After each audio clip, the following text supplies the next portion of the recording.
Good morning, it's Thursday, February 29th, about 6 a.m. Central Time. All right, the precious metals are mixed after yesterday's weaker session. You have April gold down $5 at $20.37. You have May silver down 9 cents, $22.54. May copper slightly higher at $3.84, and April platinum unchanged at $8.84. Your palladium is also up $10 at $9.40, and the gold-silver ratio kind of hovers near that 2024 high, right around 90 to 91. So really the key themes here today is going to be the key inflation data, Fed speakers, and we'll also be monitoring Bitcoin. So we've got a slew of data coming out right at 7:30 a.m. We expect personal income to expand to 0.5%. The consensus is 0.4. Personal spending might contract here to 0.1 with the consensus at 0.2. We should see, this is where it really gets important, is a slight uptick in the PCE index month over month and a slight decline in the year over year.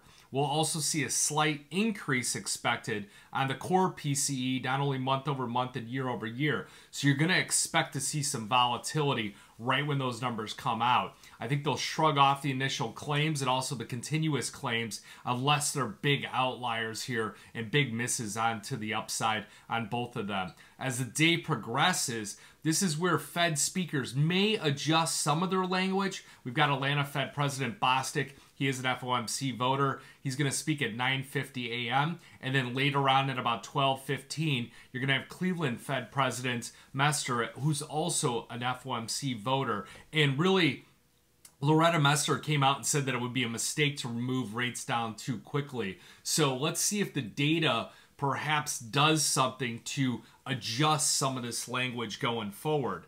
Now, a couple things here on Bitcoin. We are at the breaking above 60,000. That was the first time in 2 years. 64,000 was the high yesterday before Coinbase had a glitch and we sold off about $5,000. People just couldn't access it, so people couldn't trade the product, and it was all the volume and all the bids came out of the market. 69,000 is the 2021 record high. So we're going to want to watch all those various things. Now looking at the Fed interest rate cuts, June is really what people are hammering on as far as when you're going to get the first rate cut. That's also expected when the Bank of England is going to have their first rate cut, and then also the ECB, the expectations for a rate cut are going to be in April. So you really got this data today could really reaffirm this soft landing, the firm growth, and then the gradual disinflation. So you get, the wages coming down a bit, the spending still continuing, and that's going to hold markets here kind of in place.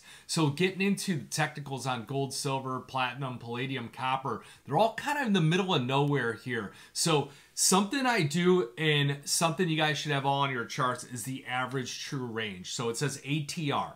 And all it does is it takes either a 10 or 14 day, what was the range on the day, and it comes with an average swing on it. And then you could adjust your particular trading strategy to circle around it. So recently, we've been taking smaller bite-size kind of clips on the precious metals. A lot of you had picked up some platinum yesterday.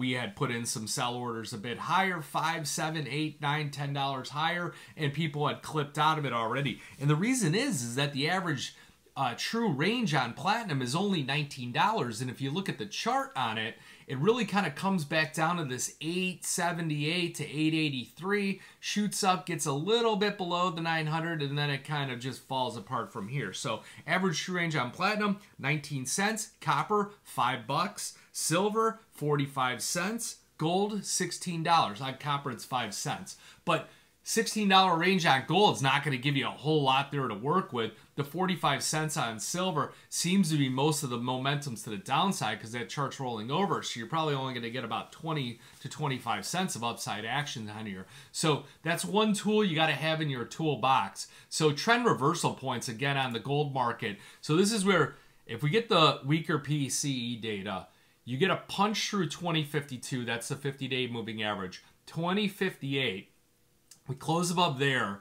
Tomorrow we open firmer. I think gold's got a serious chance of running for 2100. That's me being optimistic. Silver market, way too much work to do on the upside to really get too excited about it. You got to get through the 50, the trend reversal, and the 200-day moving average. So it's not really even worth discussing. You got to get April or May silver up over $23 to even entertain the idea. Platinum's got to sustain a close over 900, got to get above 920 on a closing basis, and then it's got a whole lot of woodwork to do, similar to the silver. And then copper had shot up, consolidated sideways. Looks like it's at a teeter-totter position, could go either or. So be defensive, be a little bit smaller in your positioning. We're going to look at maybe making some adjustments to the Bitcoin position, the Ether position. They've ran up quite a bit here, hitting some of these objectives we've been looking for.